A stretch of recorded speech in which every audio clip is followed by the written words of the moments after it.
up on Arirang News. North Korea sent trash-carrying balloons into the south for the 10th time on Wednesday. One of them landed in the presidential compound in Seoul. The number of births went up for the second straight month in May, with the number of marriages also seeing an uptick. Payment delays at Qoo10's South Korean subsidiaries TMON and WeMakePrice are causing market concerns. Delays have persisted allegedly due to a liquidity shortage.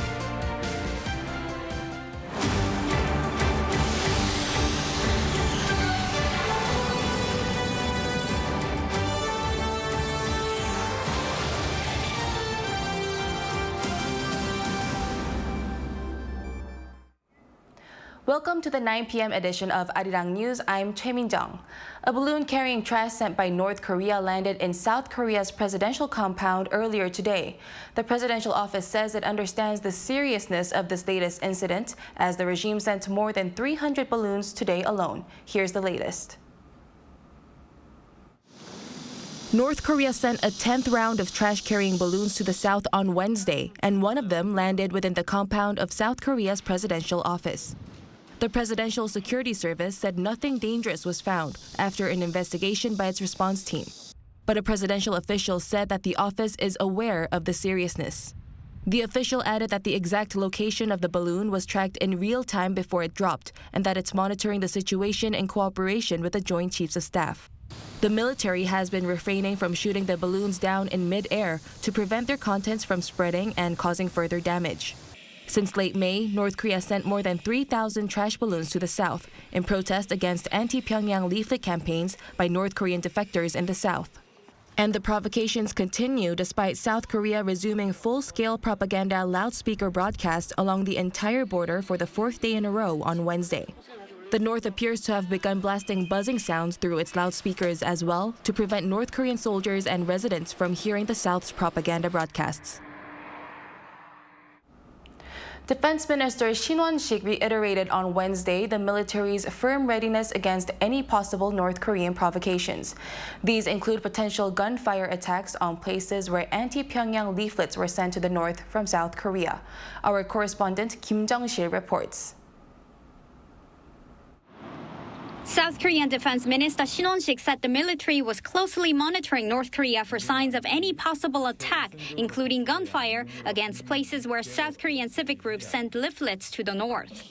In an interview with Japan's Yomiuri Shimbun, Minister Shin said the military would take immediate, strong, and till-the-end action and vowed to retaliate against the North's provocations. His response followed escalating threats from Kim Yo-jong, the North Korean leader's sister, who hinted last week at taking a different approach if South Korean leaflets continued. If North Korea engages in gunfire, it would essentially be like a wartime scenario. It would be considered an attack on South Korea territory, which, as the defense minister already mentioned, would lead to an immediate, strong counter-response from our side, followed by retaliation from the north. It's evident these levels of confrontations must be avoided. However, if they do occur, it won't be the first time. In 2014, North Korea fired an anti-aircraft gun toward balloons sent by South Korean civic groups from the border county of Yeoncheon. The North also fired at loudspeakers in the same county in 2015. What's different from 2015 and 2024 is that North Korea now has a working nuclear device. So they might be emboldened to take these kinds of actions. That's why we need to be very vigilant and be aware of all the possibilities that face us. Experts also advise South Korean civic groups, mostly consisting of North Korean defectors, to avoid publicizing their plans and locations for sending leaflets to the north in advance, which some of them did in the past to get media attention. Experts say it's also important to let the North know that a significant number of ROK-U.S. forces are currently deployed to deter any misguided action. In hindsight, they urged both sides to be very careful not to get involved in unintended and accidental conflicts. Kim Jung-sil, Arirang News. One day after the People Power Party's national convention, President Yoon invited the newly elected ruling party's leadership for dinner earlier this evening, as well as the other candidates who ran in the leadership election. An official at the top office said on Wednesday that the dinner was proposed by President Yoon during his congratulatory phone call with Han Dong-hoon, the new chair. Earlier in the afternoon, the president's senior secretary for political affairs, Hong Cheol-ho, visited Han on behalf of President Yoon at the National Assembly, where he reiterated President Yoon's words on the administration and the ruling PPP becoming one team to carry out policies for the people. In the U.S., Vice President Kamala Harris held her first presidential campaign rally in Wisconsin, asking her crowd to choose between a country of freedom and a country of fear. Our Lee Seung-jae has more. U.S. Vice President Kamala Harris earlier this week locked in her nomination support from Democrats, days after President Joe Biden dropped out of the running for a second term. On Tuesday, Harris took part in her first campaign rally in the battleground state of Wisconsin, where she criticized former President Donald Trump and asked voters to choose between freedom or chaos. What kind of country do we want to live in? A country, and to your point, do we want to live in a country of freedom, compassion, and rule of law, or a country of chaos, fear, and hate? Harris also cited her past career as an attorney general and a prosecutor, saying that she's dealt with perpetrators of all kinds before referring to Trump. Before I was elected vice president, before I was elected United States Senator, I was elected attorney general of the state of California, and I was a courtroom prosecutor before then. And in those roles, I took on perpetrators of all kinds. Predators who abused women, fraudsters who ripped off consumers, cheaters who broke the rules for their own gain. So hear me when I say, I know Donald Trump's type. Actor George Clooney, who has been a longtime supporter of the Democratic Party, has expressed his support for Harris. In a statement to CNN on Tuesday, Clooney called Harris's bid for presidency historic, adding that Biden has shown what true leadership is by making the decision to drop out of the race to save democracy. Clooney, who has long been an influential figure among Democrat backers in Hollywood last week, expressed concerns over Biden's ability to lead the country for another 4 years. Riding on the wave of support, the U.S. vice president was seen leading against Trump in a recent poll. According to a poll conducted on Monday and Tuesday by Reuters, Harris leads Trump by 2%, having received 44% support from the survey participants. While other polls have shown two potential candidates neck and neck, this latest poll is the first to show Harris's lead over Trump. As Harris looks to continue to convince Americans that she could lead the country as the first female president, President Biden is set to address the nation on Wednesday. According to the president on X, his White House address will include plans on what lies ahead and how he plans to finish the remainder of his term. Lee Seung-jae, Arirang News. Seoul's top diplomat to Washington says close aides to former President Donald Trump have acknowledged the importance of the South Korea-U.S. alliance. According to Ambassador Cho Hyun-dong on Tuesday in Washington, D.C., officials at the Republican National Convention last week clarified that the America First campaign does not mean America alone, and that the U.S. would continue to cooperate closely with its allies should the Trump administration regain the reins of the White House. Cho also claimed there was strong emphasis on the significance of Seoul's alliance with Washington. South Korea is ranked joint third on the global passport power list this year, with visa-free travel to 191 countries for its holders. According to the Henley Passport Index 2024 released on Tuesday, South Korea ranks third along with Austria, Finland, the Republic of Ireland, Luxembourg, the Netherlands, and Sweden. The South Korean passport was third last year, but second the year before.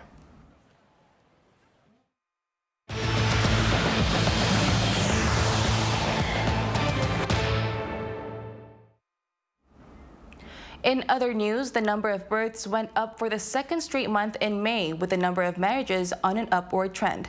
Our Lee Soo-jin explains. The number of births in South Korea rose on year for the second month in a row in May. Data from Statistics Korea on Wednesday shows that there were 19,547 births, a 2.7% increase compared to the same month last year. This marks the first time since November 2015 that the country has seen on-year increases in the number of births for the second consecutive month. The agency mainly attributed the rise to a base effect from low birth rates the previous year, as well as an upward trend in the number of marriages from August 2022 to the first half of 2023. But the number of births itself remains relatively low, as it's the second lowest figure on record after dropping to the lowest ever for the month of May last year. The number of deaths dropped 1.2% on year but remained high at 28,546 due to the aging population, bringing the natural decline in population to nearly 9,000. The number of divorces dropped 5.6% on year to nearly 8,000, while there was an uptick in the number of marriages. The number of marriages rose, surging 21.6% on year, which an official from the agency said was the largest increase for the month of May on record. By region, Daejeon saw the highest increase in the number of births, and this was most likely due to subsidies for married couples. But other regions across the nation, other than Daejeon City, also saw rises. The agency said that while further observations are needed, as of now, it expects the nation to continue seeing increases in the number of births and marriages in the latter half of the year. Lee Soo-jin, Arirang News. For the first time in over 2 years, inflation prospects among Koreans have dropped below 3%. According to the Bank of Korea on Wednesday, consumers here believe inflation will average 2.9% over the next 12 months. This outlook is also down 0.1 percentage point on month. The central bank is linking this latest finding to easing cost of agricultural products and processed foods. However, pundits are projecting a potential rebound in prices of farm goods amid the rampant damage caused by the latest torrential downpour.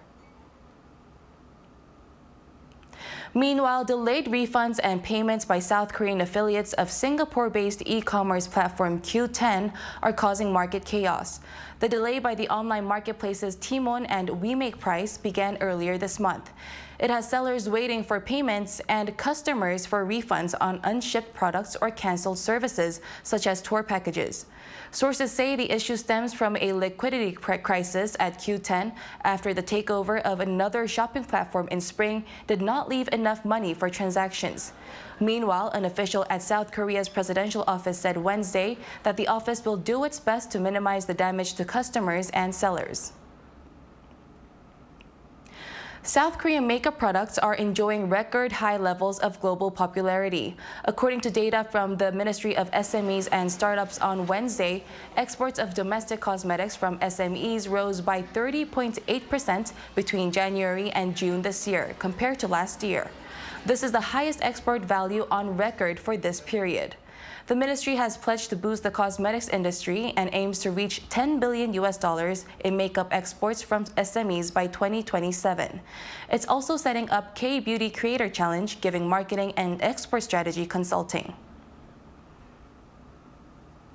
Last year, the K-pop industry achieved a milestone with overseas sales surpassing 1 trillion won or $700 million for the first time. The Korea Culture and Tourism Institute revealed on Wednesday that in 2023, overseas sales by the K-pop industry reached an all-time high with an approximately 34% increase from the previous year. Overseas performance revenue was the primary contributing factor, accounting for nearly half of total sales. The remainder were derived from exports of physical albums and international streaming services. Torrential rain continued overnight, causing floods and road blockages. Meanwhile, high temperatures are likely to follow the rain due to the overlaps of anticyclones. Our Lee Si-hoo explains. Overnight, heavy downpours hit across South Korea. In the southeastern regions of Busan and Gyeongsang-namdo province, over 80 millimeters of rain per hour was recorded in certain areas. The total overnight rainfall in Busan stood at 171 millimeters, necessitating rescue efforts for those stuck in buildings that quickly flooded. Over 88 millimeters of rain per hour fell in the northern regions of Gangwon-do province. The region also had landslides and road blockages. In Chungcheongbuk-do province, a man was found dead after being lost in the flood. Meanwhile, the capital region saw heavy torrential rain from early morning. This led to the closure of certain parts of the Olympic Daedo, an 8-lane highway in central Seoul, due to the rising water levels of the Hangang River. The road remained closed from 10 in the morning to around 1 in the afternoon. Jamsu Bridge, which crosses the river, was also closed to both cars and pedestrians. Seoul's Disaster Safety Measures headquarters asked residents to check the traffic situation ahead and use public transport if possible. Beginning at 10 in the morning, heat wave warnings began to be spread across the Korean peninsula, except for in selected mountainous regions of Gangwon and Jeju. The warning is given when the feels-like temperature of the day exceeds or is expected to exceed 33 degrees Celsius. It's expected South Korea will be under the warnings for some time. According to the Korea Meteorological Administration on Wednesday, this is caused by the overlap of a North Pacific anticyclone and a Tibetan anticyclone that locks up heat and does not allow it to escape. Lee Si-hoo, Arirang News. Lacquerware is a decorative craftwork using shells on the surface of wood. Through a special exhibition held in Korea, visitors can come to enjoy the various artworks of 3 East Asian countries. Our An Sung-jin was there to check it out. Every 2 years, the National Museum of Korea, the Tokyo National Museum of Japan, and the National Museum of China host special exhibitions to appreciate each other's cultures and promote friendship among the 3 neighboring countries. The exhibition takes place by rotating between the 3 host nations, and this year it's being held in Seoul. The theme of this year's exhibition is lacquerware. Here you can see nearly 50 pieces that show the difference in lacquerware across East Asia. Lacquerware displayed in the exhibition brings in pieces from the 14th to 19th centuries. All 3 nations have their own distinctive style. It's easier to see it as 3 exhibitions that make one huge exhibition. Without being biased towards any one country, all 3 get to share their own lacquerware culture. Korean lacquerware, known as chilgi, or more specifically dajeon chilgi, is known for its mother-of-pearl style, from decorative pieces to household items and furniture. Mother-of-pearl lacquerware is known all over the world, so I chose it as a piece that represents Korea. It's made with high-quality mother-of-pearl and thick pearl-colored shells, which add value to it. It has shells and turtle shell embellishments on woodwork to create various floral patterns. Unlike Korea, which focused on mother-of-pearl lacquerware, Japan and China have worked on lacquerware techniques. Japanese makia lacquerware had its decorative technique where it added gold or silver powder onto lacquer designs, which gives it 3-dimensional patterns. China is centered on carved lacquerware, giving dimensions to flat wooden artwork and adding multiple colors through embossing and gluing. I've taken Korean and East Asian history classes at school and wanted to see how lacquerware differs between the 3 countries. It's more than just black woodwork with shells, as I thought they would be. The exhibition will run until September 22nd, allowing visitors to enjoy the elegant beauty of various lacquerware pieces. An Sung-jin, Arirang News. Moving on to the upcoming Paris Olympics, Korean swimmers are aiming high as their game begins this Saturday. Our Choi Soo-young has more. The 2024 Paris Olympics will feature 35 events in swimming, the second most of the field athletics. Currently, South Korea is experiencing a renaissance in men's swimming, with stars such as Kim Woo-min and Hwang Sun-woo leading a golden generation aiming for their best ever performance in this Olympics. Kim Woo-min, a strong contender for the gold medal in the 400-meter freestyle, is one of the leaders. At the Tokyo Olympics, he only competed in the men's 800-meter freestyle relay with disappointing results. However, this time in Paris, he feels different. Kim is excited and looking forward to the competition with the major goal of breaking records as well as the gold medal. The men's 400-meter freestyle begins on the 27th. Another star, Hwang Sun-woo, will compete in 4 events: the men's 100-meter and 200-meter freestyle, the 400-meter individual medley, and the 800-meter freestyle relay. Hwang has won medals in the 200-meter freestyle at 3 consecutive World Championships. He is determined to perform well in the 200-meter race starting on the 28th. In the 200-meter freestyle, I'm very close to winning a medal, and I'm really eager to win an Olympic medal in this event. The team event, the 800-meter freestyle relay, is also a highlight.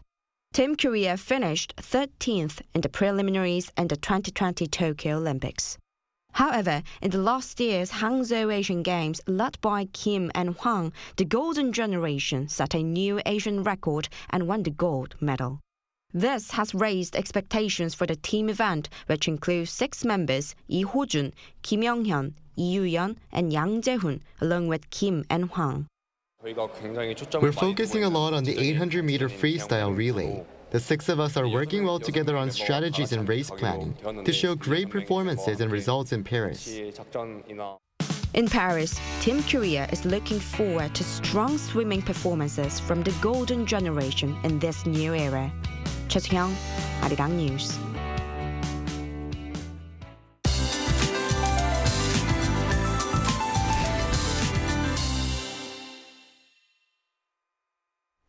With a heat wave warning in place, a scorching heat of around 33 degrees Celsius continued throughout the country today. Tomorrow, you'll have to prepare for the Chungbok heat that will be worse than today. Daily highs in Seoul will soar to 33 degrees along with most parts of the country. Typhoon Kemi is expected to make landfall tomorrow in inland areas in China after passing Taiwan. It will not have a direct impact on Korea, but strong showers and severe heat are expected due to the steam brought by the typhoon. Tomorrow morning will start off at least 25 degrees all over the country. It will move up to 33 in Seoul and Chuncheon, Daegu and Gyeongju 35 degrees. A heat wave of around 33 degrees in Seoul will continue until Friday. Meanwhile, there will be a lot of heavy showers for the rest of the week. That's all for Korea. Here are the weather conditions around the world.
That's all we have for today. Arirang News will be back at 9 a.m. Korea time. Thank you for watching.